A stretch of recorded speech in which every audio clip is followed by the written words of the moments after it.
News की number 1 में आपका खैर मकदम है। मैं हूँ इस वक्त मुजाहिद फारूकी।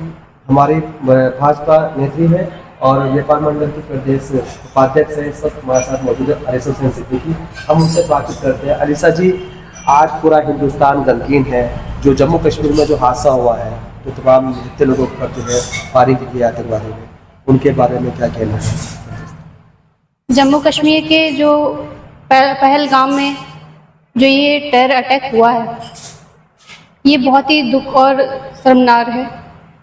उन लोगों ने किसी भी टूरिस्ट का या फिर घूमने वाले लोगों का नहीं किया है कत्ल, पूरी इंसानियत का कत्ल किया है। क्योंकि कोई भी मजहब ये नहीं कहता कि किसी का भी निर्दोष का, मासूम का आप कत्ल कर दो, चाहे वो हिंदू हो, मुस्लिम हो, सिख हो, ईसाई हो। सबसे पहले हम हिंदुस्तानी हैं और हिंदुस्तानी होने के नाते हमारा ये फर्ज बनता है कि जो वो मासूमों का कत्ल हुआ है, उन लोगों को भारत सरकार द्वारा सज़ा मिलनी चाहिए और पाकिस्तान को ये एहसास हो जाना चाहिए कि आज छोटा सा कदम उठाने पर भारत ने ये मुंह तोड़ जवाब दिया है। आगे चल के अगर वो सोचे भी तो उनकी रूह कांप जानी चाहिए। अलीसा जी, भारत सरकार से आप किस तरह की मांग करना चाहेंगी?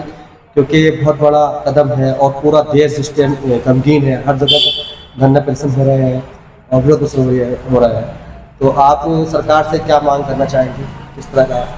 भारत सरकार से मैं ये मांग करना चाहूँ, क्योंकि भारत सरकार एक तो सरहदी काम कर रही है। एक तो पहले ही उसने एक स्ट्राइक, वाटर स्ट्राइक दे दी है, लेकिन उनके जो हमारे ताल्लुक हैं वो बिल्कुल ख़त्म हो जाने चाहिए पाकिस्तान से, और एक स्ट्राइक फिर से देनी चाहिए ताकि उनकी आने वाली 10 नस्लें ये याद रखें कि अगर हमने भारत में कोई भी हमला किया तो वो बर्दाश्त के काबिल नहीं होगा, उनकी रूह कांप जानी चाहिए।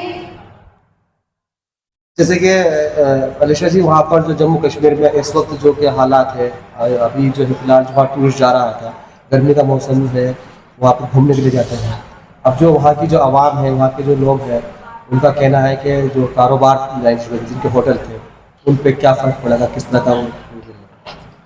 बिल्कुल फ़र्क पड़ेगा, क्योंकि कोई भी अगर हम पर हमला कर रहा है और वो मज़हब के नाम पर कहकर हमला कर रहा है, तो जाहिर सी बात है इसमें हिंदू हो या मुसलमान हो, सिख हो या ईसाई हो, वहाँ पे कारोबारी सब होते हैं, वो सारा का सारा बदनाम हो रहा है। और वहाँ पे जो ये सब आतंक हुआ, उससे लोगों के दिल में दहशत बैठ गई है कि हम वहाँ नहीं जाएंगे, वहाँ पाकिस्तान के लोग हमें मज़हब के नाम पे मार देंगे। ठीक, ये सब चीज़ें हैं, तो इसलिए वहाँ पे कारोबारी में बहुत ज़्यादा इफेक्ट तो आएगा ही। अलीसा जी, लोगों को, देश के लोगों को क्या संदेश देना चाहेंगी और किस तरह से अपना देश में अमन रहे, शांति रहे, उसका लिए आप क्या संदेश देना चाहेंगे? मैं ये संदेश देना चाहती हूँ कि जो लोगों ने अफवाहें मचा रखी हैं कि मुसलमान बुरा होता है, मुसलमान बुरा नहीं होता, आतंकवाद बुरा है। आतंकवाद का कोई मजहब नहीं है। और दूसरी बात, अगर मुसलमान बुरा होता तो सैयद आदिल हुसैन, जो कि कश्मीर में आतंकवादियों से लड़ रहे थे और उनकी बंदूक छीनी, तमाम लोगों को उन्होंने बचाया। अगर मुसलमान बुरा होता तो वो आगे नहीं आते। मीर शाह साहब मर गए, उनका गरीब का एक परिवार चला गया, वो भी तो मुसलमान था ना। तो ऐसा नहीं है कि हिंदू का बुरा मुसलमान चाहेगा या मुसलमान का बुरा हिंदू चाहेगा। कोई भी धर्म बुरा नहीं है। हिंदू, सिख, ईसाई सब आपस में हम लोग इतना कम्युनिटी इतनी अच्छी होनी चाहिए ताकि जो आतंकवाद, असल में आतंकवाद है, वो लोगों को समझ में आना चाहिए कि कोई भी मजहब आतंकवाद नहीं होता, आतंकवाद एक अलग ही है।